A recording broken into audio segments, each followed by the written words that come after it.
Hello guys, ఇవాళ మనము banana bread చేసుకుందాం. బనానా బ్రెడ్ చేసుకున్నంతసేపు నాకు నా family members గుర్తొచ్చారు.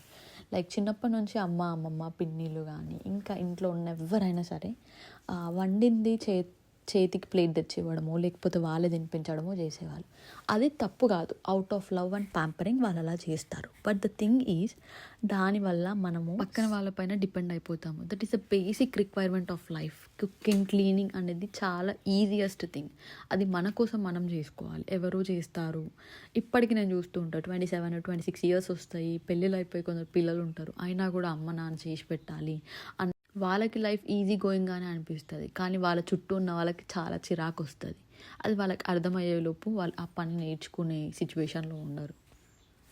So I just want to tell you guys, make sure to teach your kids each and everything by themself. అప్పుడే వాళ్ళ లైఫ్లో ఈ సొసైటీలో హ్యాపీగా ఉండగలుగుతారు. Thanks for watching.